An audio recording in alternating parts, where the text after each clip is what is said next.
ಓಂ ಶ್ರೀ ಗುರುಭ್ಯೋ ನಮಃ. ಶ್ರೀರಾಮ ಜಯಂ. ಶುಕ್ಲಾಂಬರಧರಂ ವಿಷ್ಣುಂ ಶಶಿವರ್ಣಂ ಚತುರ್ಭುಜಂ ಪ್ರಸನ್ನವದನಂ ಧ್ಯಾಯೇತ್ ಸರ್ವವಿಘ್ನೋಪಶಾಂತಯೇ. ನಮಸ್ಕಾರ ಮತ್ತು ಅಮರ ಭಾರತ ಚಾನೆಲ್ಗೆ ನಿಮ್ಮೆಲ್ಲರಿಗೂ ಸ್ವಾಗತ. ನಾವು ದೀಪಿಕಂ CBSE 8ನೇ ತರಗತಿಯ ಸಂಸ್ಕೃತ ಪಠ್ಯಪುಸ್ತಕದ ಅಧ್ಯಯನವನ್ನು ಮಾಡ್ತಿದ್ದೇವೆ. ಅದರಲ್ಲೀಗ ದ್ವಿತೀಯ ಪಾಠ, 2ನೇ ಪಾಠ, ಅಲ್ಪಾನಾಂ ಅಪಿ ವಸ್ತೂನಾಂ ಸಂಹತಿ ಕಾರ್ಯಸಾಧಿಕಾ ಅಂತಂದರೆ ಅಲ್ಪವಾದ ವಸ್ತುಗಳಾದರೂ ಅವುಗಳ ಸಮೂಹವು ಕಾರ್ಯವನ್ನು ಸಾಧಿಸಬಲ್ಲದು ಅನ್ನುವಂಥದ್ದು. ಈ ಪಾಠದ ಕನ್ನಡ ವಿವರಣೆಯನ್ನು ನಾವೀಗ ನೋಡೋಣ.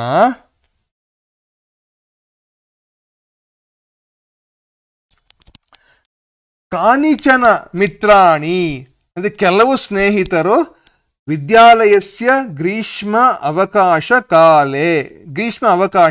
ತಮ್ಮ ಶಾಲೆಯ ಬೇಸಿಗೆ ರಜೆ ದಿನಗಳಲ್ಲಿ ಪುಣ್ಯಕ್ಷೇತ್ರ ದರ್ಶನಾಯ ಪುಣ್ಯಕ್ಷೇತ್ರಗಳ ದರ್ಶನಕ್ಕೋಸ್ಕರ ದೇವಭೂಮಿಂ ಉತ್ತರಾಖಂಡಂ ಅಗಚ್ಚನ್ ದೇವಭೂಮಿಯಾದ ಉತ್ತರಾಖಂಡಕ್ಕೆ ಹೋದರು. ತದಾನೀಂ ವರ್ಷ ಆರಂಭ ಕಾಲ ಆಸೀತ್ ಆಗ ಮಳೆಯು ಆರಂಭವಾಗುವ ಕಾಲವಾಗಿದ್ದಿತು. ಸರ್ವೇಪಿ ಎಲ್ಲರೂ ಕೂಡ ಗೌರೀಕುಂಡ ನಾಮಕಂ ಸ್ಥಾನಂ ಪ್ರಾಪ್ತವಂತಹ ಗೌರೀಕುಂಡ ಎನ್ನುವ ಸ್ಥಳವನ್ನು ತಲುಪಿದರು. ಯದಾ ತೇ ಶ್ರೀ ಕೇದಾರ ಕ್ಷೇತ್ರಂ ಆರೋಹಂತಹ ಅವರು ಶ್ರೀ ಕೇದಾರ ಕ್ಷೇತ್ರಕ್ಕೆ ಏರಿ ಹೋಗುವಾಗ ಆರೋಹಂತಹ ಆಸನ್ ತದಾ ಲಕ್ಷ್ಯ ಪ್ರಾಪ್ತೇ ಪೂರ್ವಂ ತಮ್ಮ ತಾಣವನ್ನು ಸೇರುವುದಕ್ಕೆ ಮುಂಚೆಯೇ ವೇಗೇನ ವೃಷ್ಟಿ ಆರಬ್ಧ ಬಹಳ ವೇಗವಾಗಿ ಜೋರಾಗಿ ಮಳೆಯು ಆರಂಭಿಸಿತು. ಸಹಸಾ ಸರ್ವತ್ರ ಅಂಧಕಾರ ಪ್ರಸೃತಃ ಕೂಡಲೇ ಎಲ್ಲೆಲ್ಲೂ ಕತ್ತಲೆಯು ಆವರಿಸಿತು. ಅಂಧಕಾರ ಕತ್ತಲೆ.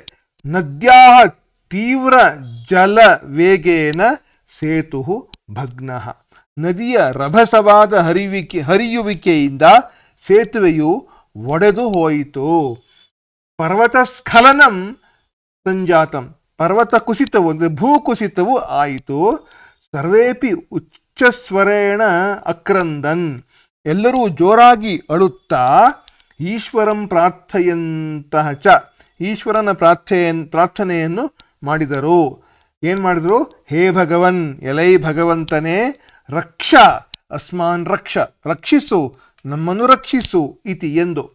ಸರ್ವೇಷಾಂ ಅಧೈರ್ಯಂ ದೃಷ್ಟ್ವಾ ಎಲ್ಲರ ಅಧೈರ್ಯವನ್ನು ಅಂದರೆ ಧೈರ್ಯಹೀನತೆಯನ್ನು ನೋಡಿ ನಾಯಕನಾದ ಸುಧೀರನು ಸರ್ವಾನ್ ಸಾಂತ್ವಯನ್ ಪ್ರೇರಯಂಚ ಎಲ್ಲರಿಗೂ ಸಮಾಧಾನಗೊಳಿಸಿ ಪ್ರೇರಣೆಯನ್ನು ಕೊಡುತ್ತಾ ಅವದತ್ ಹೀಗೆ ಹೇಳಿದನು.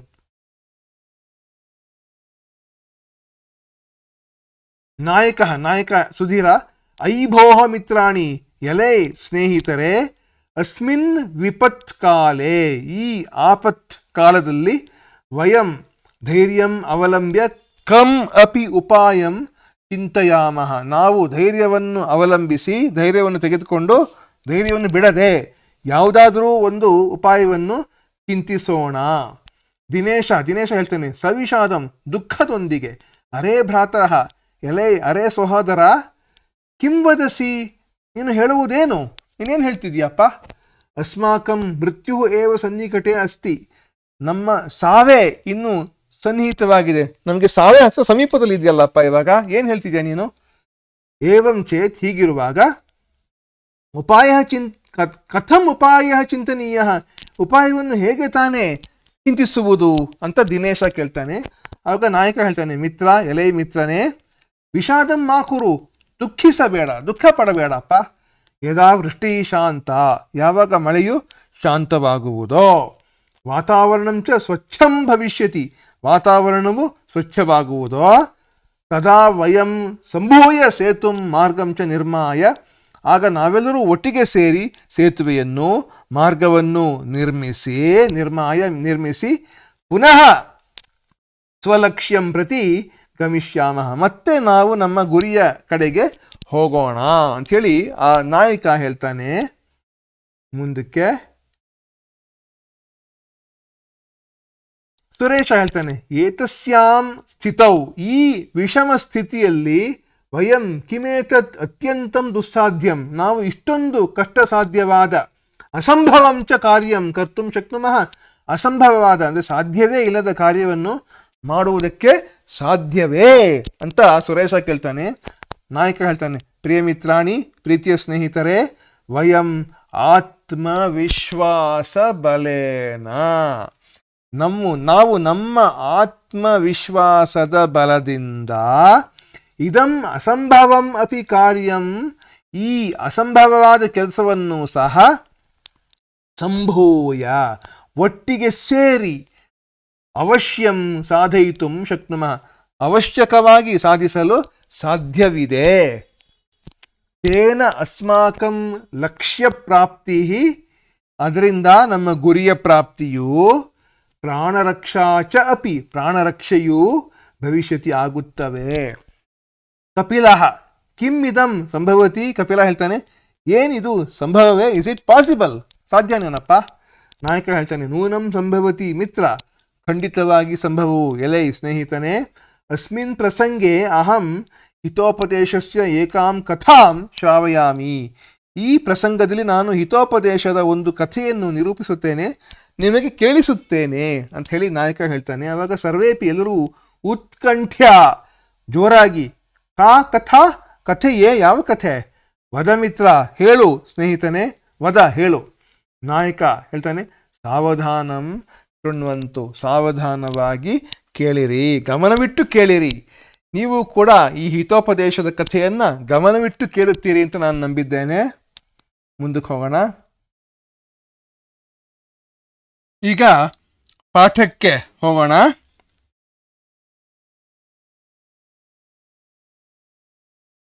ಅಸ್ತಿ ಗೋದಾವರಿ ತೀರೆ ಏಕೋ ವಿಶಾಲಃ ಶಾಲ್ಮಲಿ ತರುಹು, ಗೋದಾವರಿ ನದಿಯ ತೀರದಲ್ಲಿ ಒಂದು ವಿಶಾಲವಾದ ಶಾಲ್ಮಲಿ ಮರವಿದೆ. ಶಾಲ್ಮಲಿ ಅಂದರೆ ಒಂದು ಮರದ ಜಾತಿ ಅಂತ ಇಟ್ಕೊಳ್ಳಿ.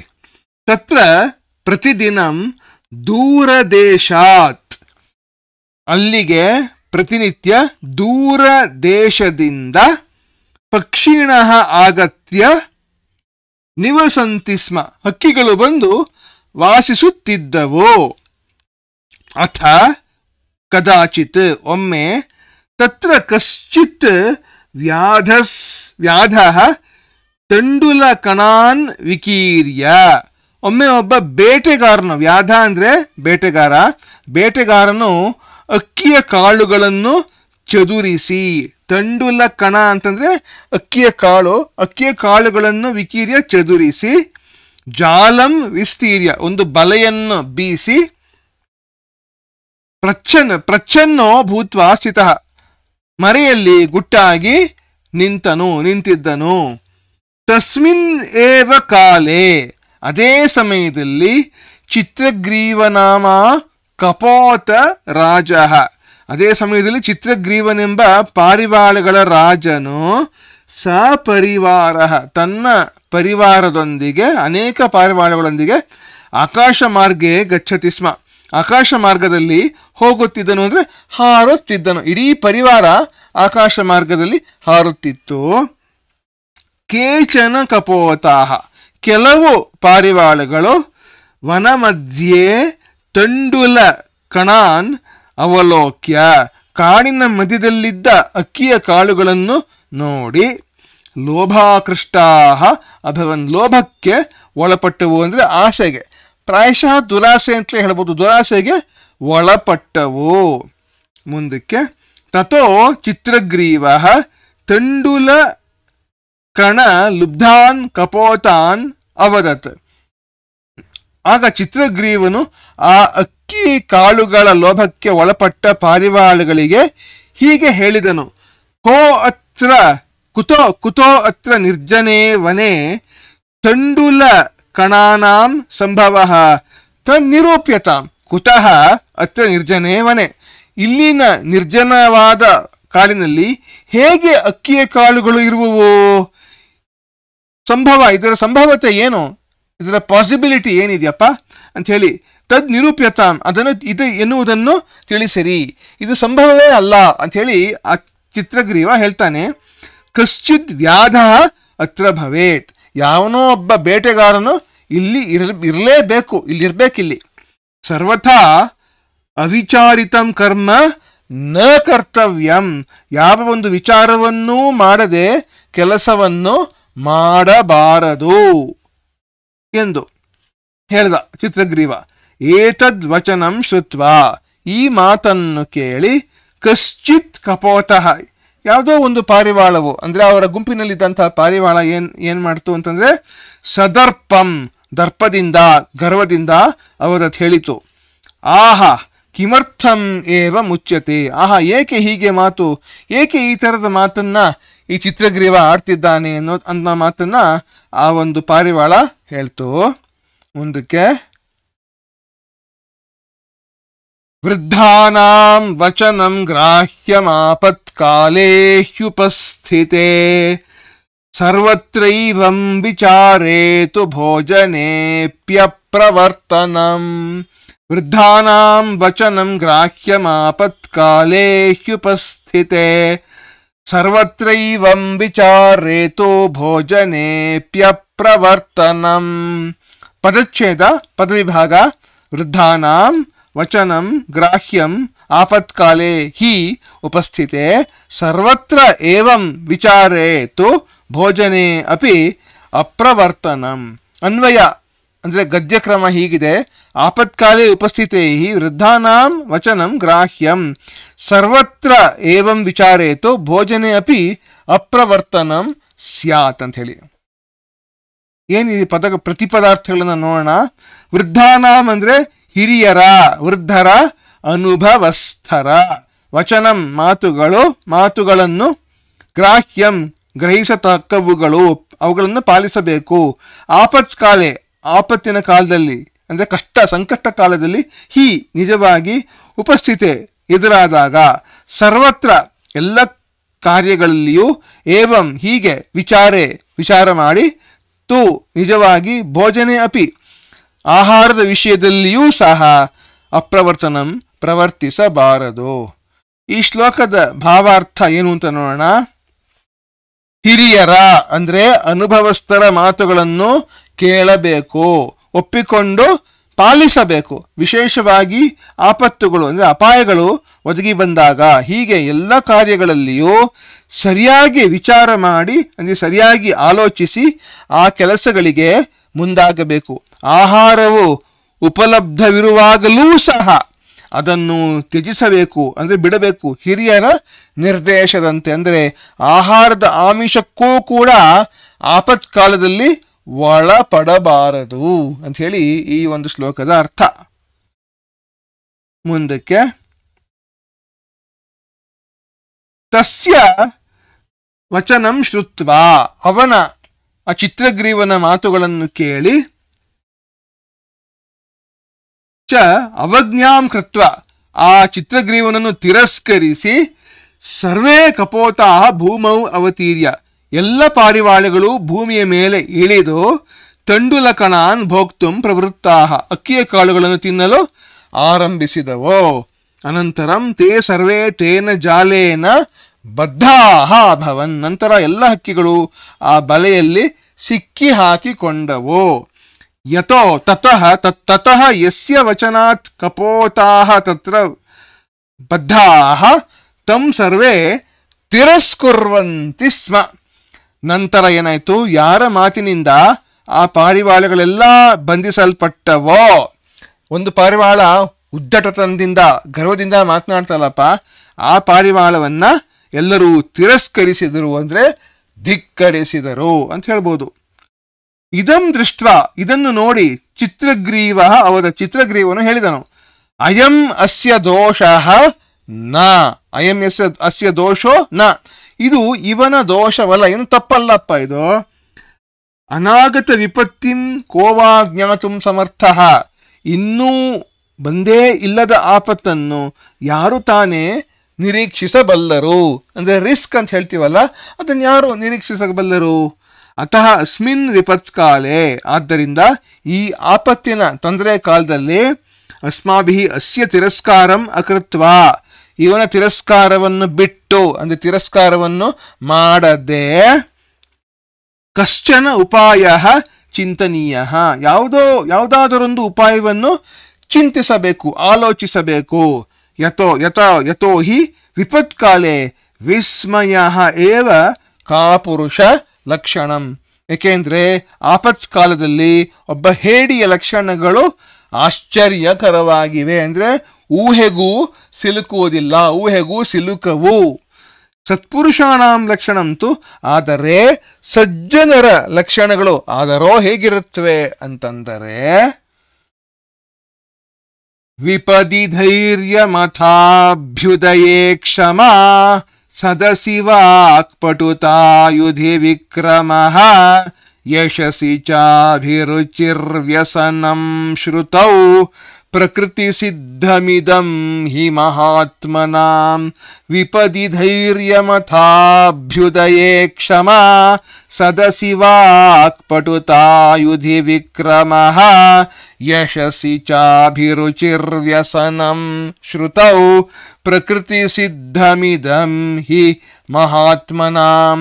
ಪದಚ್ಛೇದವನ್ನು ಇಲ್ಲಿ ಕೊಟ್ಟಿದ್ದಾರೆ, ನಿಮ್ಮ ಟೆಕ್ಸ್ಟ್ ಬುಕ್ಕಲ್ಲಿ ಕೊಟ್ಟಿರುವಂಥದ್ದು ಅನ್ವಯವನ್ನು ಕೂಡ ಇಲ್ಲಿ ಕೊಟ್ಟಿದ್ದಾರೆ, ನೀವು ನೋಡ್ಬೋದು ಇದನ್ನು. ನಾವು ಪ್ರತಿಪದಾರ್ಥಕ್ಕೆ ಈಗ ಹೋಗೋಣ. ವಿಪದಿ ಅಂದರೆ ಆಪತ್ತಿನಲ್ಲಿ, ತೊಂದರೆ ಸಮಯದಲ್ಲಿ, ಧೈರ್ಯವನ್ನು, ಅಥ ಹಾಗೂ ಅಭ್ಯುದಯೇ ಏಳಿಗೆಯಲ್ಲಿ, ಪ್ರಗತಿಯಲ್ಲಿ, ಕ್ಷಮಾಗುಣ, ಸದಸಿ ಸಭೆಯಲ್ಲಿ, ವಾಕ್ ಪಟುತ ಮಾತಿನ ಚಾತುರ್ಯ, ಯುದ್ಧದಲ್ಲಿ, ವಿಕ್ರಮ ಶೌರ್ಯ, ಯಶಸ್ಸಿ ಚ ಹಾಗೂ ಯಶಸ್ಸಿನಲ್ಲಿ, ಅಭಿರುಚಿ ವ್ಯಸನಂ ಆಸಕ್ತಿ, ಶ್ರುತೌ ಶಾಸ್ತ್ರದಲ್ಲಿ, ಪ್ರಕೃತಿ ಸಿದ್ಧಂ ಸಹಜವಾದದ್ದು, ಪ್ರಕೃತಿ ಸಹಜವಾದದ್ದು, ಇದು ಹಿ ನಿಶ್ಚಯವಾಗಿ ಮಹಾತ್ಮರ ಅಂಥೇಳಿ. ಇದರ ಭಾವಾರ್ಥ ಏನು ಅಂತ ನೋಡೋಣ. ಮಹಾಪುರುಷಾಣಾಂ ಏತತ್ ಆಚರಣಂ, ಮಹಾಪುರುಷರ ಈ ಬಗೆಯ ಆಚರಣೆಯು ಸ್ವಭಾವ ಸಿದ್ಧಂ ಏವ ಭವತಿ, ಸ್ವಭಾವ ಸಿದ್ಧವಾಗಿಯೇ ಬರುತ್ತದೆ, ಅಂದರೆ ಅವರ ಸ್ವಭಾವದಲ್ಲೇ ಅದು ಅಂತರ್ಗತವಾಗಿದೆ ಅಂತ ಹೇಳ್ತಾ ಇದ್ದಾರೆ.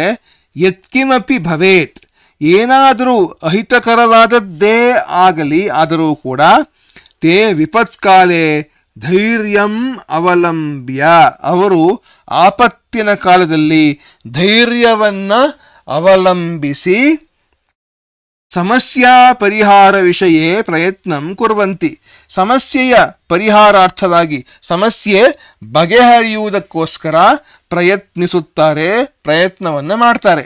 ಸಂಪತ್ತೌ ಉನ್ನತೌ ಚ, ಸಂಪತ್ತಿನಲ್ಲಿಯೂ ಉನ್ನತಿಯಲ್ಲಿಯೂ, ತೇ ಸರ್ವಾನ್ ಉಪಕುರ್ವಂತಿ, ಅವರು ಎಲ್ಲರಿಗೂ ಉಪಕರಿಸುತ್ತಾರೆ, ಉಪಕಾರ ಮಾಡ್ತಾರೆ ಅಂತ ಹೇಳ್ತಾರೆ.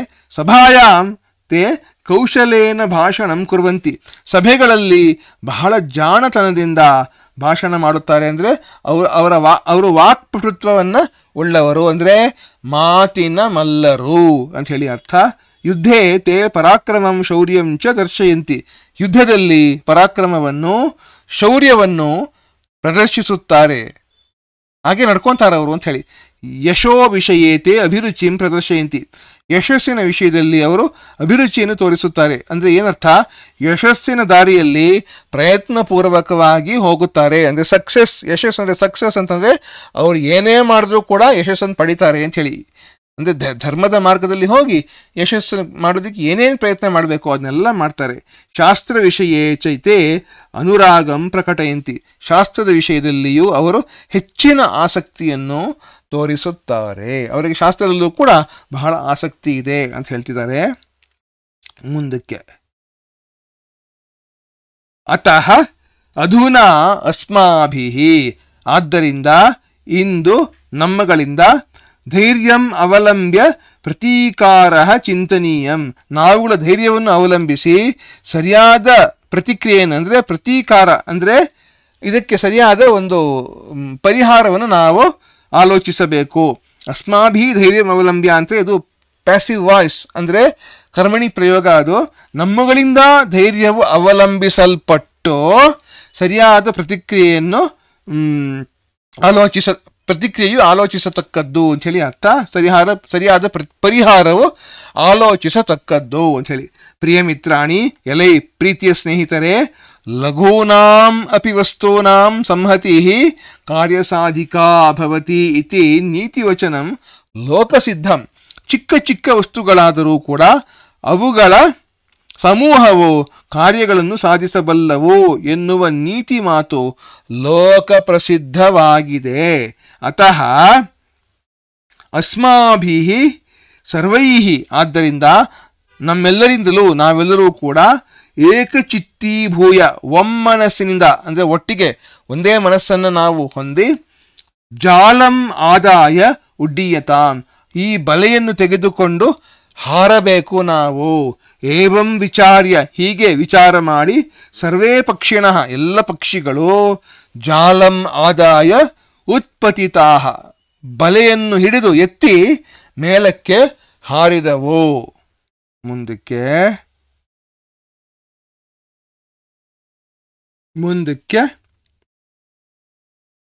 ಅನಂತರಂ ಸಹ ವ್ಯಾಧಃ ಸುದೂರಾತ್ ಜಾಲ ಅಪಹಾರಕಾನ್ ತಾನ್ ಅವಲೋಕ್ಯ, ನಂತರ ಆ ಬೇಟೆಗಾರನು ದೂರದಿಂದ ಬಲೆಯನ್ನು ಅಪಹರಿಸಿಕೊಂಡು ಹೋಗುತ್ತಿರುವ ಆ ಹಕ್ಕಿಗಳನ್ನು ನೋಡಿ, ಪಶ್ಚಾತ್ ಅಧಾವತ್, ಅವರ ಹಿಂದೆ ಓಡಿದನು.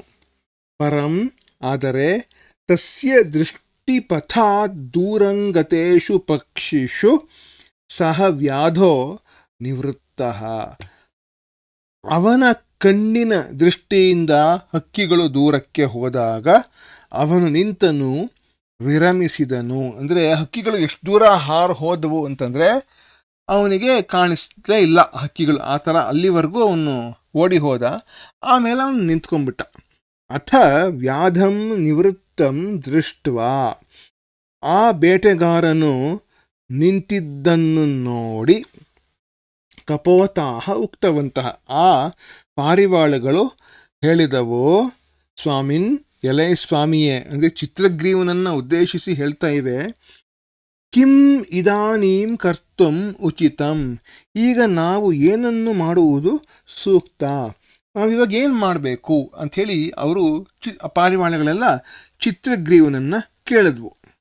ಚಿತ್ರಗ್ರೀವ ಉವಾಚ, ಚಿತ್ರಗ್ರೀವನು ಹೇಳಿದನು, ಪ್ರಿಯ ಕಪೋತಾಹ, ಪ್ರೀತಿಯ ಪಾರಿವಾಳಗಳೇ, ಅಸ್ಮಾಕಂ ಮಿತ್ರಂ, ನಮ್ಮ ಸ್ನೇಹಿತ, ಹಿರಣ್ಯಕೋ ನಾಮ ಮೂಷಕರಾಜಃ ಗಂಡಕೀ ತೀರೆ ಚಿತ್ರವನೆ ನಿವಸತಿ. ಹಿರಣ್ಯಕನೆಂಬ ಇಲಿಗಳ ರಾಜನು ಗಂಡಕೀ ನದಿಯ ತೀರದಲ್ಲಿರುವ ಚಿತ್ರವನ ಎನ್ನುವ ಜಾಗದಲ್ಲಿ ವಾಸಿಸುತ್ತಾನೆ. ಸಹ ಅಸ್ಮಾಕಂ ಪಾಶಾನ್ ದಂತ ಬಲೇನ ಛೇತ್ಸ್ಯತಿ, ಅವನು ನಮ್ಮ ಪಾಶಗಳನ್ನು ತನ್ನ ಹಲ್ಲಿನ ಬಲದಿಂದ ಕತ್ತರಿಸುತ್ತಾನೆ. ಏತತ್ ಆಲೋಚ್ಯ, ಹೀಗೆ ಆಲೋಚನೆ ಮಾಡಿ, ಸರ್ವೇ ಹಿರಣ್ಯಕಸ್ಯ ವಿವರ ಸಮೀಪಂಗತಾಹ, ಎಲ್ಲರೂ ಹಿರಣ್ಯಕನ ಗುಹೆ ಅನ್ಬೋದು ಅಥವಾ ಬಿಲ ಅಂತಲೂ ಹೇಳ್ಬೋದು, ಗುಹೆಯ ಸಮೀಪಕ್ಕೆ ಬಳಿಗೆ ಹೋದರು. ಹಿರಣ್ಯಕಶ್ಚ ಸರ್ವದಾ ಅನಿಷ್ಟಶಂಕಯ ಶತದ್ವಾರಂ ವಿವರಂ ಕೃತ್ವಾ ನಿವಸತಿ. ಹಿರಣ್ಯಕನಾದರೋ ಏನು ಮಾಡ್ತಾನೆ, ಯಾವಾಗಲೂ ಇಷ್ಟವಾಗದ ಘಟನೆಗಳು ಸಂಭವಿಸಬಹುದು ಎಂಬ ಸಂದೇಹದಿಂದ. ಅಂದರೆ ಏನು ಇಷ್ಟವಾಗದ ಘಟನೆ ಅಂತಂದರೆ, ಎಲ್ಲೋ ಇಲಿ ಬಂದು, ಒಂದು ಬೆಕ್ಕು ಬಂದು ಆ ಇಲಿಗಳ ಬಿಲದೊಳಗಡೆ ಗುಹೆ ಒಳಗಡೆ ಬಂದುಬಿಟ್ರೆ ಏನು ಮಾಡೋದಪ್ಪ. ಹಾಗಾಗಿ ಯಾವುದ್ಯಾವುದೋ ಏನೋ ನಮ್ಮ ಪ್ರಾಣಕ್ಕೆ ಕಂಟಕ ಬರುವಂತಹ ಘಟನೆಗಳು ಸಂಭವಿಸಬಹುದು ಅನ್ನೋ ಸಂದೇಹದಿಂದ ಏನು ಮಾಡಿದ್ದ, 100 ಬಾಗಿಲುಗಳನ್ನು ಉಳ್ಳ ಗುಹೆಯನ್ನು ಮಾಡಿ ವಾಸಿಸುತ್ತಿದ್ದ. 100 ಬಾಗಿಲುಗಳುಳ್ಳ ಬಿಲ ಅಂತಲೂ ಅನ್ಕೊಬೋದು. ಯಾತಕ್ಕೆ 100 ಬಾಗಿಲುಗಳು ಅಂದರೆ ಸುಲಭವಾಗಿ ತಪ್ಪಿಸಿಕೊಂಡು ಹೋಗಬಹುದು ಅನ್ನೋ ಒಂದು ದೃಷ್ಟಿಯಿಂದ ಅಷ್ಟೊಂದು ಬಾಗಿಲು. ಶತದ್ವಾರಂ ವಿವರಂ ಕೃತ್ವ ನಿವಸತಿ. ತತಃ ಹಿರಣ್ಯಕಃ ಕಪೋತಾನಾಂ ಅವಪಾತ ಭಯಾತ್ ಚಕಿತಃ ತೂಷ್ಣೀಂ ಸ್ಥಿತಃ. ನಂತರ ಹಿರಣ್ಯಕನು ಪಾರಿವಾಳಗಳೆಲ್ಲವೂ ಇಳಿಯುವ ಭಯದಿಂದ ಗಾಬರಿಗೊಂಡು, ನೋಡಿ ಪಾರಿವಾಳಗಳೆಲ್ಲ ಆ ಬಲೆಯನ್ನು ಹೊತ್ಕೊಂಡು ಇಳಿದ್ವಲ್ಲ, ಆವಾಗ ಶಬ್ದವಾಯಿತು, ಒಂದು ರೀತಿ ಗದ್ದಲವಾಯಿತು. ಅದನ್ನು ಕೇಳಿಸಿಕೊಂಡು ಅದನ್ನು ನೋಡಿ ಗಾಬರಿಗೊಂಡು ಸದ್ದಿಲ್ಲದೆ ತೂಷ್ಣೀಂ ಸ್ಥಿತಃ ಅಂತಿದೆ, ಅಂದರೆ ಸದ್ದಿಲ್ಲದೆ ಸೈಲೆಂಟಾಗಿ ಮೌನದಿಂದ ನಿಂತನು. ಚಿತ್ರಗ್ರೀವ ಉವಾಚ, ಚಿತ್ರಗ್ರೀವನು ಹೇಳಿದನು, ಸಖೇ ಹಿರಣ್ಯಕ, ಎಲೆ ಸ್ನೇಹಿತನಾದ ಹಿರಣ್ಯಕನೇ, ಕಿಂ ಅಸ್ಮಾಭಿಃ ಸಹ ನ ಸಂಭಾಷಸೆ, ಏನು ನಮ್ಮೊಂದಿಗೆ ನೀನು ಮಾತನಾಡುವುದಿಲ್ಲವೇ ಎಂದು. ತತಃ ಹಿರಣ್ಯಕಃ ತದ್ವಚನಂ ಪ್ರತ್ಯಭಿಜ್ಞಾಯ. ನಂತರ ಹಿರಣ್ಯಕನು ಆ ಮಾತನ್ನು ಅಂದರೆ ಧ್ವನಿಯನ್ನು ಗುರುತಿಸಿ ಏನು ಮಾಡ್ದ, ಆನಂದೇನ ತ್ವರೆಯ ಬಹಿಃ ನಿಸೃತ್ಯ ಅಬ್ರವೀತ್.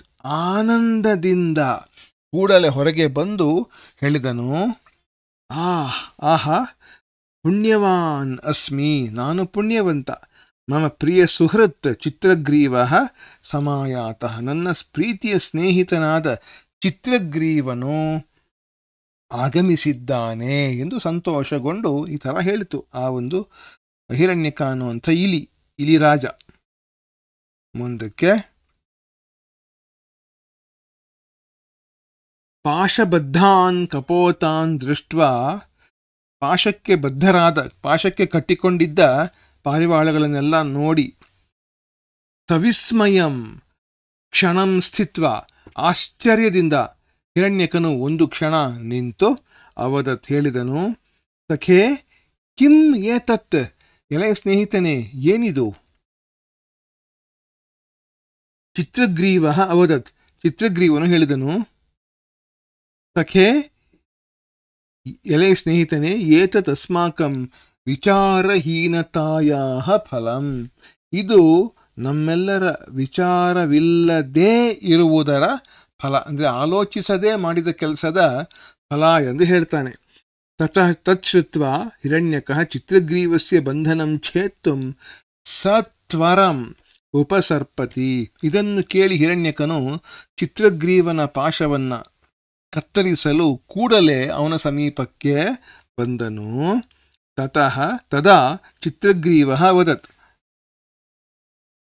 ಇದನ್ನು ನೋಡಿ ಆಗ ಚಿತ್ರಗ್ರೀವನು ಹೇಳಿದನು, ಮಿತ್ರ ಎಲೆ ಸ್ನೇಹಿತನೇ, ಮಾ ಏವಂ, ಬೇಡ ಹೀಗೆ ಬೇಡ, ನನ್ನ ಪಾಶಗಳನ್ನು ಕತ್ತರಿಸಬೇಡ ಅಂತ ಹೇಳಿ, ಪೂರ್ವಂ ಮತ್ ಆಶ್ರಿತಾನಾಂ ಏತೇಷಾಂ ಪಾಶಾನ್ ಛೀನತ್ತು ಪಶ್ಚಾತ್ ಮಮ,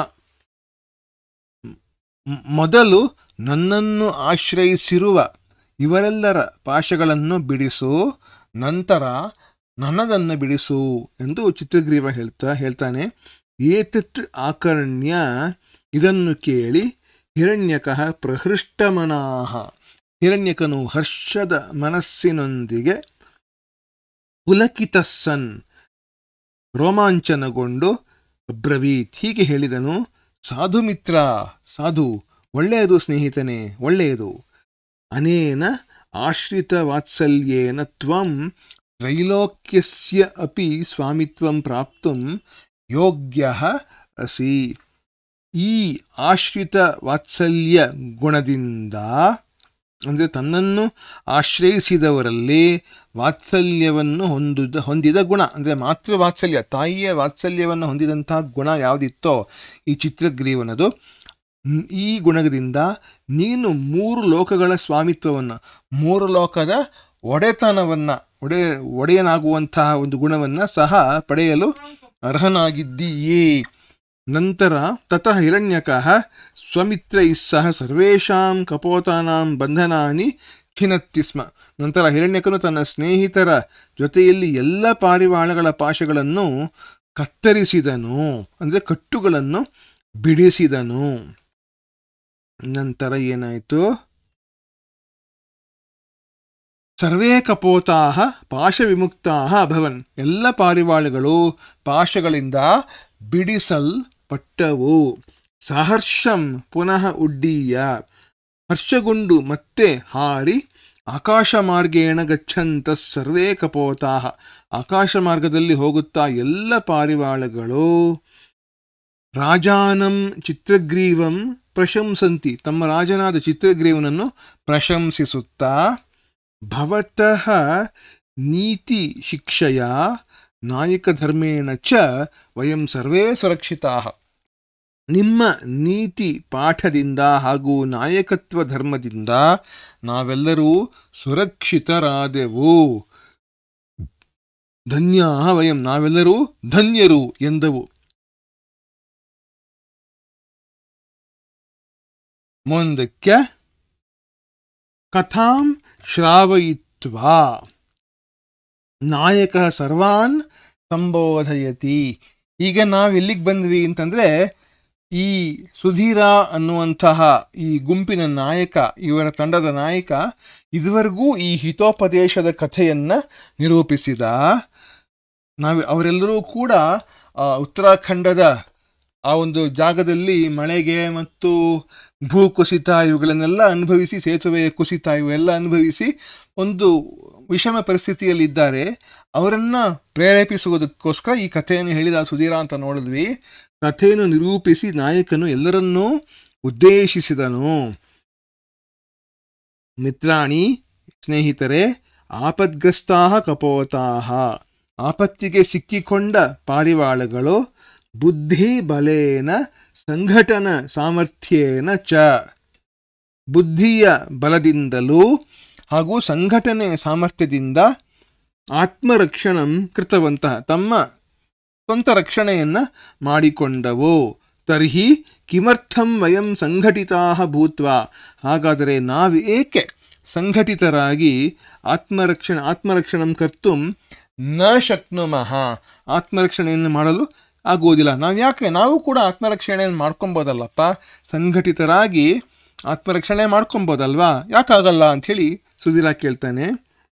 ನಾಯಕಸ್ಯ ಪ್ರೇರಕ ವಚನೈ ಉತ್ಸಾಹಿತಾ ಸರ್ವೇಪಿ, ನಾಯಕನ ಪ್ರೇರಣೆಯ ಮಾತುಗಳಿಂದ ಉತ್ಸಾಹ ಪಡೆದ ಎಲ್ಲರೂ ಕೂಡ ಭಯಂ ಶೋಕಂ ಸಂದೇಹಂ ಚ ವಿಹಾಯ, ಭಯವನ್ನು ದುಃಖವನ್ನು ಸಂದೇಹವನ್ನು ಬಿಟ್ಟು ಸೇತು ನಿರ್ಮಾಣ ಕಾರ್ಯೇ ಸಂಲಗ್ನಾಃ ಜಾತಾಃ, ಸೇತುವೆಯ ನಿರ್ಮಾಣ ಕೆಲಸದಲ್ಲಿ ಮಗ್ನರಾದರು, ಚೆನ್ನಾಗಿ ಮಗ್ನರಾದರು. ಭಗೀರಥ ಪ್ರಯತ್ನೈಹಿ, ಭಗೀರಥನಂತಹ ಪ್ರಯತ್ನದಿಂದ, ಅಂದರೆ ನಿಮಗೆ ತಿಳಿದಿರಬಹುದು, ಗಂಗಾವತರಣ ಎನ್ನುವಂತಹ ಒಂದು ಪ್ರಸಂಗದಲ್ಲಿ ಭಗೀರಥನು ಬಹಳವಾಗಿ ಪ್ರಯತ್ನಪಟ್ಟು ಗಂಗಾ ನದಿಯು ಧರೆಯಲ್ಲಿ ಪ್ರವಹಿಸುವ ಹಾಗೆ ಮಾಡಿದನು. ಅಂದರೆ ಅವನು ಭಗೀರಥ ಪ್ರಯತ್ನ ಅನ್ನುವಂಥದ್ದು ಒಂದು ಬಹಳ ಪರಿಶ್ರಮದ ಕೆಲಸ. ಅದು ಅಂತಹ ಪರಿಶ್ರಮದ ಕೆಲಸವನ್ನೇ ಇವರು ಇಲ್ಲಿ ಮಾಡಿ ಭಗೀರಥ ಪ್ರಯತ್ನದಿಂದ ಸೇತು ನಿರ್ಮಾಣಂ ಕೃತ್ವಾ ತೈಹಿ ಸ್ವೀಯ ಪ್ರಾಣಾಃ ಅನ್ಯೇಷಾಂಚ ಪ್ರಾಣಾಃ ಸಂರಕ್ಷಿತಾಃ, ಸೇತುವೆಯ ನಿರ್ಮಾಣವನ್ನು ಮಾಡಿ ತಮ್ಮದೇ ಪ್ರಾಣಗಳನ್ನು ಇತರರ ಪ್ರಾಣಗಳನ್ನು ಸಂರಕ್ಷಿಸಿದರು. ಇತರ ಪ್ರಾಣಗಳು ಹೇಗೆ ಅಂತಂದರೆ, ಯಾವ ಸೇತುವೆಯನ್ನು ಅವರು ನಿರ್ಮಾಣ ಮಾಡಿದಾರೋ ಅದನ್ನೆಲ್ಲರೂ ಕೂಡ ಉಪಯೋಗಿಸ್ಬೋದಲ್ವೇ, ಆ ತರಹ ತಮ್ಮದೇ ಆದ ಪ್ರಾಣ ಮತ್ತು ಇತರರ ಪ್ರಾಣಗಳನ್ನು ಕೂಡ ಅವರು ಸಂರಕ್ಷಿಸಿದರು. ಇಲ್ಲಿಗೆ ಈ ಪಾಠದ ಕಥೆ ಮುಗಿಯುತ್ತೆ. ಈಗ ವಯಂ ಶಬ್ದಾರ್ಥಾನ್ ಜಾನೀಮಃ, ನಾವೀಗ ಕಠಿಣ ಶಬ್ದಗಳ ಅರ್ಥಗಳನ್ನು ನೋಡೋಣ. ಭಗ್ನಃ ಅಂದರೆ ಒಡೆದು ಹೋಯಿತು, ಅಕ್ರಂದನ್ ಅಂತಂದರೆ ಅತ್ತರು, ಸವಿಷಾದಂ ಅಂತಂದರೆ ದುಃಖದೊಂದಿಗೆ, ಸಂಭೂಯ ಅಂತಂದರೆ ಒಟ್ಟಿಗೆ ಸೇರಿ, ತರುಹು ಅಂದರೆ ಮರ ವೃಕ್ಷ, ವ್ಯಾಧಃ ಅಂತಂದರೆ ಬೇಟೆಗಾರ, ತಂಡುಲಕಾನ್ ಅಂದರೆ ಅಕ್ಕಿಯ ಕಾಳುಗಳನ್ನು, ವಿಕೀರ್ಯ ಅಂದರೆ ಚದುರಿಸಿ, ವಿಸ್ತೀರ್ಯ ಅಂದರೆ ಹರಡಿ, ಪ್ರಚ್ಛನ್ನ ಅಂದರೆ ಗುಟ್ಟಾಗಿ ರಹಸ್ಯವಾಗಿ, ಚಿತ್ರಗ್ರೀವನಾಮ ಅಂದರೆ ಚಿತ್ರಗ್ರೀವನೆಂಬ ಹೆಸರನ್ನು ಉಳ್ಳ. ಮುಂದಕ್ಕೆ ಪ್ರತೀಕಾರ ಅಂತಂದರೆ ಉಪಾಯ ಅಥವಾ ಪರಿಹಾರ. ಅವಿಚಾರಿತಂ ಅಂದರೆ ವಿಚಾರಿಸದೆ, ಅವತೀರ್ಯ ಅಂದರೆ ಇಳಿದು, ಅವಲೋಕ್ಯ ಅಂದರೆ ನೋಡಿ, ಅಪ್ರವರ್ತನಂ ಅಂದರೆ ಪ್ರವೃತ್ತಿ ಇಲ್ಲದಿರುವಿಕೆ, ಪ್ರವೃತ್ತಾಹ ಅಂದರೆ ಪ್ರವೃತ್ತರು ನಿರತರು, ಅವಲಂಬ್ಯ ಅಂದರೆ ಅವಲಂಬಿಸಿ, ಏಕಚಿತ್ತೀಭೂಯ ಅಂದರೆ ಒಮ್ಮನಸ್ಸಿನಿಂದ, ಕಾಪುರುಷ ಲಕ್ಷಣಂ ಅಂದರೆ ಹೇಡಿಯ ಲಕ್ಷಣ. ಮುಂದಕ್ಕೆ ತಿರಸ್ಕುರ್ವಂತಿ ಅಂದರೆ ತಿರಸ್ಕರಿಸುತ್ತಾ, ವಿಸ್ಮಯ ಅಂದರೆ ಆಶ್ಚರ್ಯ, ವಿಕ್ರಮ ಅಂದರೆ ಅತಿ ಪರಾಕ್ರಮ, ಉತ್ಪತಿತಾಹ ಅಂದರೆ ಹರಿದರು,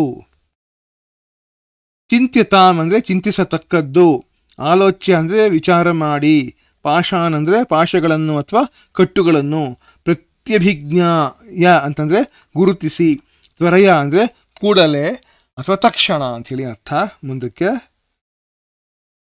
ನಿಸೃತ್ಯ ಅಂದರೆ ಹೊರಬಂದು, ಮೇ ಅಂದರೆ ನನ್ನ, ಚಿನತ್ತು ಅಂದರೆ ಕತ್ತರಿಸಿರಿ, ಆಕರ್ಣ್ಯ ಅಂದರೆ ಕೇಳಿ, ಪ್ರಹೃಷ್ಟಮನಾಹ ಅಂದರೆ ಸಂತೋಷದ ಮನಸ್ಸನ್ನು ಹೊಂದಿ, ಪುಲಕಿತ ಅಂದರೆ ರೋಮಾಂಚನಗೊಂಡು, ಸತ್ವರಂ ಅಂದರೆ ಕೂಡಲೇ, ಉಪಸರ್ಪತಿ ಅಂದರೆ ಸಮೀಪಕ್ಕೆ ಬರುತ್ತಾನೆ, ಆಶ್ರಿತ ವಾತ್ಸಲ್ಯನ ಅಂದರೆ ತನ್ನನ್ನು ಆಶ್ರಯಿಸಿದವರಲ್ಲಿ ವಾತ್ಸಲ್ಯದಿಂದ, ಆಶಂಕ್ಯ ಅಂದರೆ ಶಂಕಿಸಿ, ಅವಜ್ಞ ಅಂದರೆ ತಿರಸ್ಕಾರ ಅಗೌರವ. ಮುಂದಕ್ಕೆ ಈ ಒಂದು ಪಾಠದಲ್ಲಿ 2 ವ್ಯಾಕರಣ ವಿಶೇಷಗಳು ಬರುತ್ತೆ. ಅವುಗಳನ್ನು ಇವಾಗ ನಾವು ನೋಡೋಣ. ಮೊದಲಿಗೆ ಲ್ಯಪ್ ಪ್ರತ್ಯಯ ಅಥವಾ ಲ್ಯಬಂತ ಅನ್ನುವಂಥ ವಿಷಯ ಬರುತ್ತೆ, ಅದನ್ನು ನಾವು ನೋಡೋಣ. ಲ್ಯಪ್ ಪ್ರತ್ಯಯ, ಒಬ್ಬ ಕರ್ತೃವು 2 ಕ್ರಿಯೆಗಳನ್ನು ಮಾಡುತ್ತಾನೆ, ಮೊದಲನೇ ಕ್ರಿಯೆ ಹಾಗೂ ಎರಡನೆಯ ಕ್ರಿಯೆ. ಮೊದಲನೆಯ ಕ್ರಿಯೆಯನ್ನು ಮಾಡಿದ ನಂತರ ಎರಡನೆಯ ಕ್ರಿಯೆಯನ್ನು ಮಾಡುತ್ತಾನೆ. ಈ ಸಂದರ್ಭದಲ್ಲಿ ಮೊದಲನೆಯ ಕ್ರಿಯೆಗೆ ತ್ವಾ ಪ್ರತ್ಯಯವನ್ನು ಸೇರಿಸಲಾಗುತ್ತದೆ. ಉದಾಹರಣೆಗೆ, ಅವನು ಓದಿ ಬರೆಯುತ್ತಾನೆ ಅಥವಾ ಅವಳು ಓದಿ ಬರೆಯುತ್ತಾಳೆ ಅನ್ನೋ ವಾಕ್ಯವನ್ನು ತೆಗೆದುಕೊಂಡರೆ, ಇಲ್ಲಿ ಮೊದಲನೇ ಕ್ರಿಯೆ ಯಾವುದು? ಓದುವುದು ಅನ್ನೋದು ಮೊದಲನೇ ಕ್ರಿಯೆ. ನಂತರದ ಎರಡನೇ ಕ್ರಿಯೆ ಯಾವುದು? ಬರೆಯುವುದು ಅನ್ನೋದು. ಈ 2 ಕ್ರಿಯೆಗಳನ್ನು ಕೂಡ ಒಂದೇ ವಾಕ್ಯದಲ್ಲಿ ಪ್ರಯೋಗಿಸಲಾಗಿದೆ ಅಲ್ವೇ? ಮೊದಲನೇ ಕ್ರಿಯೆ ಮತ್ತು ಎರಡನೇ ಕ್ರಿಯೆ ಎರಡೂ ಕೂಡ ಸೇಮ್ ಸೆಂಟೆನ್ಸ್ ಒಂದೇ ವಾಕ್ಯದಲ್ಲಿ ಇದೆ. ಅದನ್ನು ಹೇಳೋದು ಹೇಗೆ?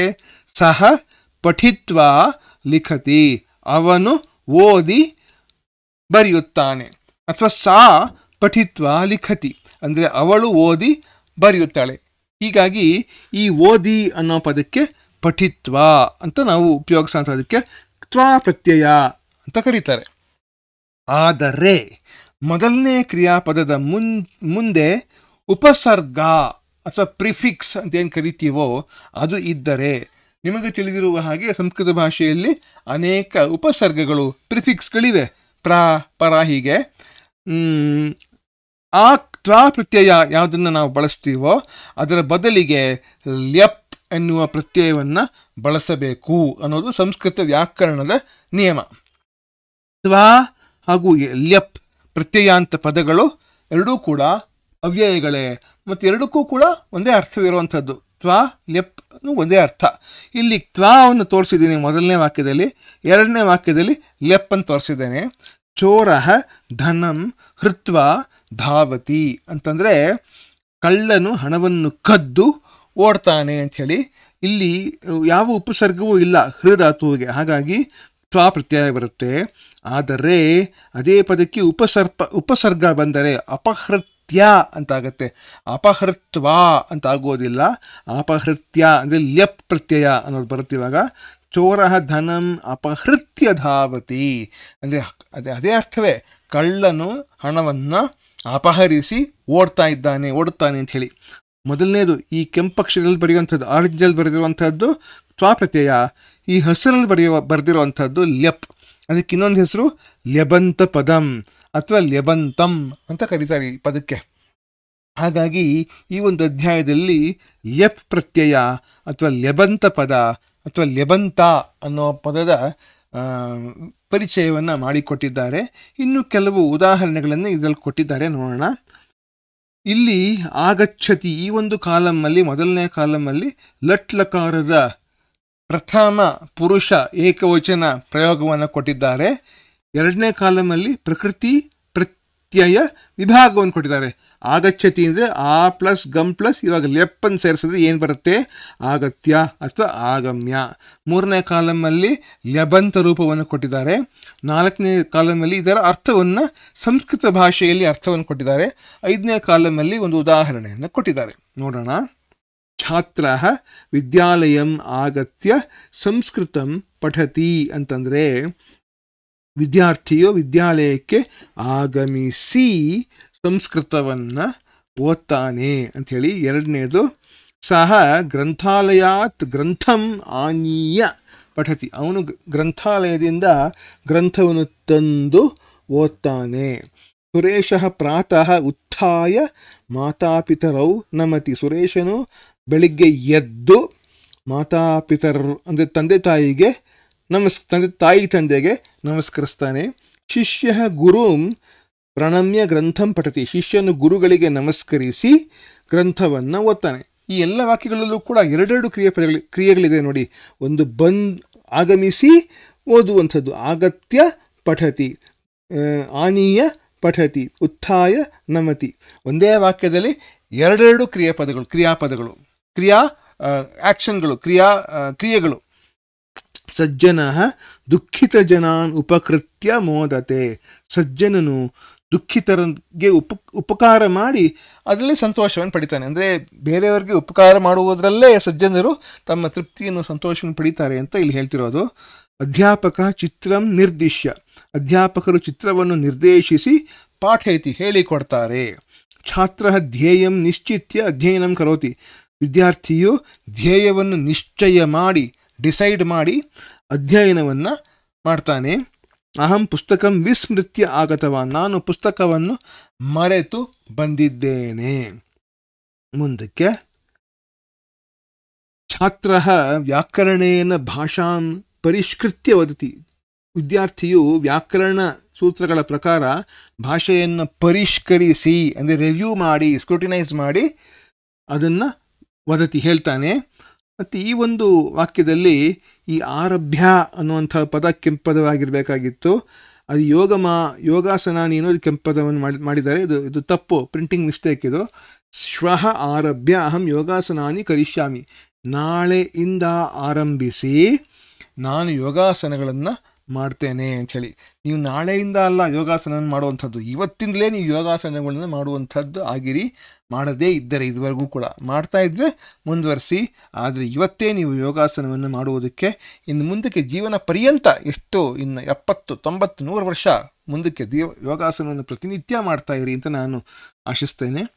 ಮಾತಾ ವಸ್ತೂನಿ ಸ್ವೀಕೃತ್ಯ ಆಗಚ್ಚತಿ, ತಾಯಿಯು ವಸ್ತುಗಳನ್ನು ಸ್ವೀಕರಿಸಿ ಬರ್ತಾಳೆ. ಶಿಕ್ಷಕ ಸುಧಾಖಂಡೇನ ಶ್ಲೋಕಂ ವಿಲಿಖ್ಯ ಪಾಠಯತಿ, ಶಿಕ್ಷಕರು ಚಾಕ್ಪೀಸ್ ಸೀಮೆ ಸುಣ್ಣದಿಂದ ಶ್ಲೋಕವನ್ನು ಬರೆದು ಅದನ್ನು ಹೇಳಿಕೊಡ್ತಾರೆ. ಮಾತಾ ವಸ್ತ್ರಂ ಪ್ರಕ್ಷಾಲ್ಯ ಆಪಣಂ ಗಚ್ಚತಿ, ತಾಯಿಯು ವಸ್ತ್ರವನ್ನು ಬಟ್ಟೆಗಳನ್ನು ತೊಳೆದು ಅಂಗಡಿಗೆ ಹೋಗ್ತಾರೆ. ಮುಂದಕ್ಕೆ ದುರ್ಜನ ಸಜ್ಜನಂ ಅಪಕೃತ್ಯ ಗಚ್ಚತಿ, ದುರ್ಜನನು ಕೆಟ್ಟವನು ಸಜ್ಜನರಿಗೆ ಅಪಕಾರವನ್ನು ಮಾಡಿ ಹೋಗ್ತಾನೆ ಅಂಥೇಳಿ. ಮುಂದಕ್ಕೆ ಕಪೋತಾಹ ತಂಡುಲಾನ್ ಅವಲೋಕ್ಯ ಆನಂದಂತಿ, ಪಾರಿವಾಳಗಳು ಅಕ್ಕಿಯ ಕಾಳುಗಳನ್ನು ನೋಡಿ ಆನಂದ ಪಡುತ್ತವೆ ಅಂಥೇಳಿ. ಮನುಷ್ಯ ನಿಂದಿತ ಕರ್ಮಾಣಿ ಪಾಪಂ ಆಶಂಕ್ಯ ಸತ್ಕರ್ಮ ಕುರುತೆ, ಮನುಷ್ಯನು ಕೆಟ್ಟ ಕೆಲಸಗಳನ್ನು ಪಾಪಗಳು ಅಂತ ಶಂಕಿಸಿ ಸತ್ಕರ್ಮವನ್ನು ಒಳ್ಳೆಯ ಕರ್ಮವನ್ನು ಮಾಡ್ತಾನೆ. ವ್ಯಾಧ ತಂಡುಲ ಕಣಾನ್ ವಿಕೀರ್ಯ ಜಾಲಂ ವಿಸ್ತಾರಯತಿ, ಆ ಬೇಟೆಗಾರನು ಅಕ್ಕಿ ಕಾಳುಗಳನ್ನು ಚದುರಿಸಿ ಜಾಲವನ್ನು ಹರಡ್ತಾನೆ. ಕಪೋತಾಹ ಭೂಮೌ ಅವತೀರ್ಯ ತಂಡುಲಾನ್ ಭಕ್ಷಯಂತಿ, ಪಾರಿವಾಳಗಳು ಭೂಮಿಗೆ ಇಳಿದು ಅಕ್ಕಿ ಕಾಳನ್ನು ತಿನ್ನುತ್ತವೆ. ವ್ಯಾಧ ಜಾಲಂ ವಿಸ್ತೀರ್ಯ ಪ್ರಚ್ಛನ್ನೋ ಭೂತ್ವಾ ಸ್ಥಿತಃ, ಬೇಟೆಗಾರನು ಜಾಲವನ್ನು ಅಂದರೆ ಬಲೆಯನ್ನು ಹರಡಿ ಪ್ರಚ್ಛನ್ನೋ ಭೂತ್ವ ಸುಮ್ಮನಾಗಿ ಮರೆಯಲ್ಲಿ ನಿಂತನು ಅಂಥೇಳಿ. ಮರ್ಕಟಃ ವೃಕ್ಷ ಶಾಖಾಂ ಅವಲಂಬ್ಯ ಶಯನಂ ಕರೋತಿ. ಕೋತಿಯು ಮರದ ಕೊಂಬೆಯನ್ನು ಅವಲಂಬಿಸಿ ಅದರ ಸಪೋರ್ಟ್ ತಗೊಂಡು ನಿದ್ರೆ ಮಾಡುತ್ತೆ. ಭಕ್ತ ಮಂದಿರಂ ನಿರ್ಮಾಯ ದೇವಂ ಅರ್ಚತಿ. ಭಕ್ತನು ಮಂದಿರವನ್ನು ನಿರ್ಮಿಸಿ ಮಂದಿರವನ್ನು ಕಟ್ಟಿ ದೇವರಿಗೆ ಅರ್ಚನೆ ಮಾಡ್ತಾನೆ. ಇಲ್ಲಿಗೆ ಲ್ಯಪ್ ಪ್ರತ್ಯಯದ ಪರಿಚಯ ಸುಮಾರಾಗಿ ಆಯಿತು ಅಂತ ನಾನು ಅಂದ್ಕೊಂಡಿದ್ದೇನೆ.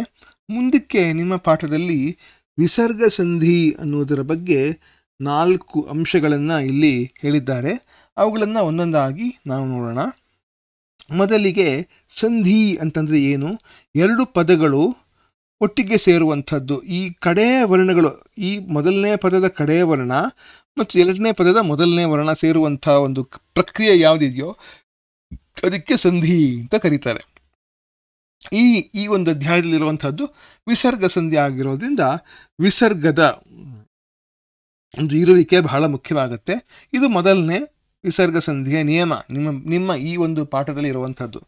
ವಿಸರ್ಗದ ನಂತರ, ವಿಸರ್ಗದ ಮುಂಚೆ, ವಿಸರ್ಗದ ನಂತರ ಅಂಥೇಳಿ, ವಿಸರ್ಗದ ಹಿಂದೆ ಬಿಫೋರ್, ವಿಸರ್ಗದ ಮುಂದೆ ಆಫ್ಟರ್ ಅನ್ನೋದಕ್ಕೆ. ವಿಸರ್ಗದ ಮುಂದೆ ಚ ಅಥವಾ ಛ ಬಂದರೆ ವಿಸರ್ಗವು ಶಕಾರವಾಗುತ್ತೆ ಅನ್ನೋದು ಸಂಧಿ ನಿಯಮ. ಇಲ್ಲಿ ನೋಡಿ, ಕಹ ಪ್ಲಸ್ ಚಿತ್, ಇಲ್ಲಿ ಚಕಾರ ಬಂತಿಲ್ಲಿ. ಈ ಒಂದು ವಿಸರ್ಗ ಅನ್ನೋದು ಶಕಾರವಾಗತ್ತೆ. ಕಶ್ಚಿತ್ ಅಂತ ಆಗತ್ತದು ಈ ಪದ. ಪ್ರತೀಕಾರ ಪ್ಲಸ್ ಚಿಂತನೀಯಂ ಅಂದರೆ ಇಲ್ಲೂ ಚಕಾರ ಇದೆ, ವಿಸರ್ಗದ ನಂತರ ಚಕಾರ ಇದೆ. ಪ್ರತೀಕಾರಶ್ಚಿಂತನೀಯಂ ಅಂತ ಬರುತ್ತೆ. ದೇವದತ್ತ ಪ್ಲಸ್ ಚಕಾರ, ಇಲ್ಲಿ ಮಹಾಪ್ರಾಣ ಚಕಾರ ಇದೆ. ದೇವದತ್ತಶ್ಚಲೇನ ಅಂತ ಬರುತ್ತೆ. 2ನೇದು ಏನು ನಿಯಮ? ವಿಸರ್ಗದ ನಂತರ ತ ಅಥವಾ ಥ ಬಂದರೆ ವಿಸರ್ಗವು ಸಕಾರವಾಗತ್ತೆ. ಚಕಿತಃ ಪ್ಲಸ್ ತೂಷ್ಣೀಂ, ಇಲ್ಲಿ ವಿಸರ್ಗದ ನಂತರ ತಕಾರ ಇದೆ. ಚಕಿತಸ್ತೂಷ್ಣೀಂ, ವಿಸರ್ಗ ಸಕಾರವಾಗೋಯ್ತು. ಚಕಿತಸ್ತೂಷ್ಣೀಂ. ನೀತಿ ಪ್ಲಸ್ ತಾವತ್ ಅಂತಂದರೆ ನೀತಿಸ್ ತಾವತ್ ಅಂತಾಗತ್ತೆ. ಇದು 2ನೇ ನಿಯಮ. 3ನೇದು ವಿಸರ್ಗದ ಹಿಂದೆ ಅಕಾರವಿದ್ದು ವಿಸರ್ಗದ ನಂತರ ಮುಂದೆ ಈ ವರ್ಣಗಳಲ್ಲಿ ಯಾವುದಾದ್ರೂ ಒಂದು ವರ್ಣವಿದ್ದರೆ ಆವಾಗ ಆ ಪ್ಲಸ್ ವಿಸರ್ಗ ಏನಿದೆಯೋ ಅದು ಓ ಅಂತಾಗತ್ತೆ. ಹಿರಣ್ಯಕಃ ಪ್ಲಸ್ ನಾಮ. ನೋಡಿ, ಇಲ್ಲಿ ಅಕಾರ ಎಲ್ಲಿ ಬಂತು? ಕಕಾರ ಇದೆಯಲ್ಲ ಅಂತಂದರೆ ಕಾ ಹೆಂಗೆ ಬರುತ್ತೆ? ಕ ಪ್ಲಸ್ ಆ, ಅದು ಕಾ ಆಗತ್ತೆ. ಒಂದು ವ್ಯಂಜನ ಅದರ ಸ್ವರದೊಂದಿಗೆ ಸೇರಿಕೊಂಡಾಗ ಆವಾಗಲೇ ತಾನೇ ಒಂದು ಪೂರ್ಣ ಅಕ್ಷರ ಉಚ್ಚಾರಣೆ ಮಾಡುವಂತಹ ಶಬ್ದವಾಗುವಂಥದ್ದು. ಹಾಗಾಗಿ ಕ ಪ್ಲಸ್ ಆ ಪ್ಲಸ್ ಅಹ, ಕಹ ಅಂತಾಗತ್ತೆ. ಆ ಪ್ಲಸ್ ವಿಸರ್ಗ ಇದೆ ಇಲ್ಲಿರುವಂಥದ್ದು. ಇಲ್ಲಿ ವಿಸರ್ಗದ ನಂತರ ಇರುವಂಥದ್ದು ಈ ನಕಾರ ಇಲ್ಲಿದೆ ನೋಡಿ. ಹಾಗಾಗಿ ಹಿರಣ್ಯಕೋ ನಾಮ ಅಂತಾಗತ್ತೆ. ತತಃ ಪ್ಲಸ್ ಹಿರಣ್ಯಕಃ ಅಂದರೆ ತಥೋ ಹಿರಣ್ಯಕಃ ಅಂತಾಗತ್ತೆ. ವ್ಯಾಧ ಪ್ಲಸ್ ನಿವೃತ್ತ ಅಂದರೆ ವ್ಯಾಧೋ ನಿವೃತ್ತ ಅಂತಾಗತ್ತೆ. 4ನೇ ನಿಯಮ ಯಾವುದಪ್ಪ ಅಂತಂದರೆ ವಿಸರ್ಗಕ್ಕೆ ಮುಂಚೆನೂ ಆ, ವಿಸರ್ಗದ ನಂತರವೂ ಕೂಡ ಆ ಇದ್ದರೆ ಈ ಅಹ, ಇದು ಯಾವ ಅಹ ಅಂತ ಏನಿದೆಯೋ ಅದು ಓ ಮತ್ತೆ ಅವಗ್ರಹ ಆಗುತ್ತೆ. ಕುತಃ ಪ್ಲಸ್ ಅತ್ರ ಅಂದರೆ ಕುತೋತ್ರ. ಹಿತಃ ಪ್ಲಸ್ ಅಪಿ ಅಂದರೆ ಹಿತೋಪಿ. ಸಹ ಪ್ಲಸ್ ಅಸ್ಮಾಕಂ ಅಂದರೆ ಸೋಸ್ಮಾಕಂ ಅಂಥೇಳಿ. ಈಗ ನಾನು ಈ 4 ನಿಯಮಗಳನ್ನು ಕೂಡ ಒಂದೇ ಒಂದು ಸ್ಲೈಡಲ್ಲಿ ಹಾಕಿ ತೋರಿಸಿದ್ದೇನೆ. ನೀವು ಇದರ ಸ್ಕ್ರೀನ್ಶಾಟನ್ನು ತೆಗೆದುಕೊಂಡು ನೀವು ಇದಕ್ಕೆ ಉಪಯೋಗಿಸ್ಕೊಬೋದು.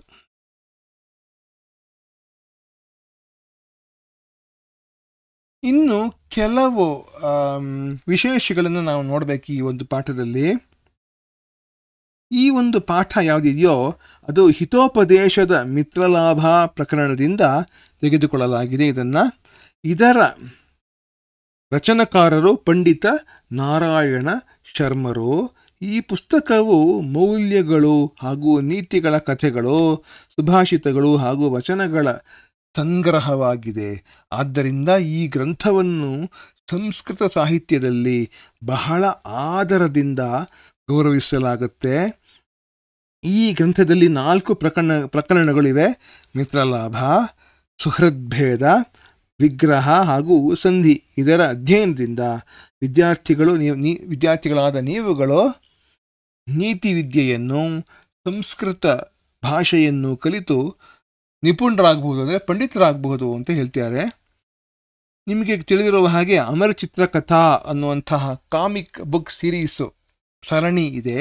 ಅದರಲ್ಲಿ ಇದೊಂದು ಪುಸ್ತಕ 24 ಪುಸ್ತಕಗಳಿರುವಂತಹ ಒಂದು ಸಿಗುತ್ತೆ.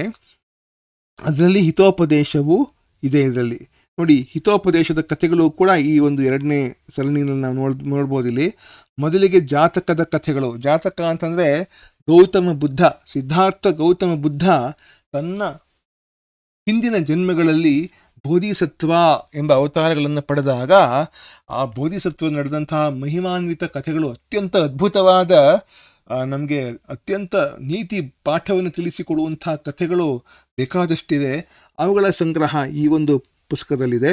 ಮತ್ತು ಹಿತೋಪದೇಶದ ಕಥೆಗಳು, ಮತ್ತು ನಮ್ಗೆ ಕೇಳಿರುವ ಪಂಚತಂತ್ರ, ಯಾವ ವಿಷ್ಣು ಶರ್ಮಾ ಅನ್ನುವಂಥವನು ಬರೆದಂತಹ ಪಂಚತಂತ್ರ ಯಾವುದಿದೆಯೋ ಅದರ ಕಥೆಗಳನ್ನು ನಾವು ಕೂಡ ಈ ಕಾಮಿಕ್ ರೂಪದಲ್ಲಿ ನೀವು ನೋಡಬಹುದು. ನಿಮ್ಮ ಸ್ನೇಹಿತರು, ಗ್ರಂಥಾಲಯಗಳು ಎಲ್ಲಾದರೂ ಇದು ಪುಸ್ತಕ ಸಿಕ್ಕಿದ್ರೆ ನೀವು ಕೂತ್ಕೊಂಡು ಇದನ್ನು ಓದಿ ಅಂತ ಹೇಳಿ ನಾನು ಕೇಳ್ಕೊತೀನಿ. ಇದರ ನಿಮ್ಮ ಐಪ್ಯಾಡ್, ಲ್ಯಾಪ್ಟಾಪ್ನಲ್ಲೂ ಕೂಡ ಇದನ್ನು ನೋಡುವಂತಹ ಒಂದು ಆ್ಯಪ್ ಸಿಗುತ್ತೆ ಅಂತ ನಾನು ಕೇಳಿದ್ದೇನೆ. ಅದರಲ್ಲೂ ಕೂಡ ನೀವು ಕೂತ್ಕೊಂಡು ನೋಡಬಹುದು. ಈ ಒಂದು ಕಥೆಯ ಶೀರ್ಷಿಕೆ, the title of this chapter ಏನಿತ್ತು, ಅಲ್ಪಾನಾಮಪಿ ವಸ್ತೂನಾಂ ಸಂಹತಿ ಕಾರ್ಯಸಾಧಿಕ. ಇದರ ಶ್ಲೋಕವನ್ನು ಇಲ್ಲಿ ಕೊಟ್ಟಿದ್ದಾರೆ. ಅಲ್ಪಾನಾಂ ಅಪಿ ವಸ್ತೂನಾಂ ಸಂಹತಿ ಕಾರ್ಯಸಾಧಿಕ ತೃಣೈರ್ಗುಣತ್ವಮಾಪನ್ನೈರ್ಬಧ್ಯಂತೆ ಮತ್ತದಂತಿನಃ. ಅಂದರೆ ಚಿಕ್ಕ, ಬಲವೇ ಇಲ್ಲದ ವಸ್ತುಗಳ ಸಮೂಹವು ಒಂದು ಗುರಿಯ ಪ್ರಾಪ್ತಿಗೆ ಸಾಧನಗಳಾಗುತ್ತವೆ, ಸಹಕಾರಿಗಳಾಗುತ್ತವೆ. ಉದಾಹರಣೆಗೆ, ಬಲವಾದ ಅಂದರೆ ಮದಿಸಿದ ಆನೆಗಳನ್ನು ಸಣ್ಣ ಹುಲ್ಲು ಕಡ್ಡಿಗಳನ್ನು ಒಗ್ಗೂಡಿಸಿ ನಿರ್ಮಿಸಿದ ಹಗ್ಗಗಳಿಂದ ಕಟ್ಟಿಹಾಕಬಹುದು. ನೋಡಿ, ಒಂಟಿ ಸಲಗ ಅಂತ ಕರಿತೀವಿ. ಅಂದರೆ ಮದಿಸಿದ ಆನೆ ಇರಬಹುದು. ಅದರ ಬಲವೆಷ್ಟು? ಒಂದು ಸಣ್ಣ ಹುಲ್ಲು ಕಡ್ಡಿಯ ಬಲವೆಷ್ಟಪ್ಪ. ಆದರೆ ಅನೇಕ ಅಂತಹ ಹುಲ್ಲು ಕಡ್ಡಿಗಳನ್ನು ಒಟ್ಟುಗೂಡಿಸಿ ಕ್ರಮವಾಗಿ ಜೋಡಿಸಿ ಅದರಿಂದ ಒಂದು ಹಗ್ಗವನ್ನು ಮಾಡಿ ಆ ಹಗ್ಗದಿಂದ ಎಂತಹ ಮದಿಸಿದ ಆನೆಯನ್ನಾದರೂ ಕಟ್ಟಬಹುದು ಅನ್ನೋದು ಈ ಒಂದು ಶೀರ್ಷಿಕೆಯ ಅರ್ಥ. ಇನ್ನು ಒಂದು ಸಣ್ಣ ಮಾತನ್ನು ಹೇಳಬೇಕು. ಬಂಗಾರದ ಮನುಷ್ಯ ಅನ್ನುವಂಥದ್ದು ಕನ್ನಡ ಭಾಷೆಯಲ್ಲಿ ಒಂದು ಮೈಲಿಗಲ್ಲು ಚಿತ್ರವಾಗಿತ್ತು. 2-3 ವರ್ಷಗಳ ಕಾಲ ನಿರಂತರವಾಗಿ ನಡೆದಂತಹ ಚಿತ್ರ ಬಿಡುಗಡೆಯಾದ ಸಮಯದಲ್ಲಿ. ಅದರಲ್ಲೊಂದು ಹಾಡು ಬರುತ್ತೆ. ಆ ಹಾಡಿನ ಪದಗಳನ್ನು ಸ್ವಲ್ಪ ಅಳವಡಿಸಿ ನಿಮ್ಮ ಮುಂದೆ ಹಾಡ್ತೇನೆ. ಅದು ಪ್ರಾಯಶಃ ಈ ಒಂದು ಪಾಠದ ನೀತಿಯನ್ನು ನಿಮಗೆ ತಿಳಿಸಿಕೊಡುತ್ತೆ ಅಂತ ನಾನು ಭಾವಿಸಿದ್ದೇನೆ. ಆಗದ್ದು ಎಂದು ಕೈಕಟ್ಟಿ ಕುಳಿತರೆ ಸಾಗದು ಕೆಲಸವು ಮುಂದೆ, ಮನಸೊಂದಿದ್ದರೆ ಮಾರ್ಗವು ಉಂಟು, ಕೆಚ್ಚೆದೆ ಇರಬೇಕೆಂದೆಂದು.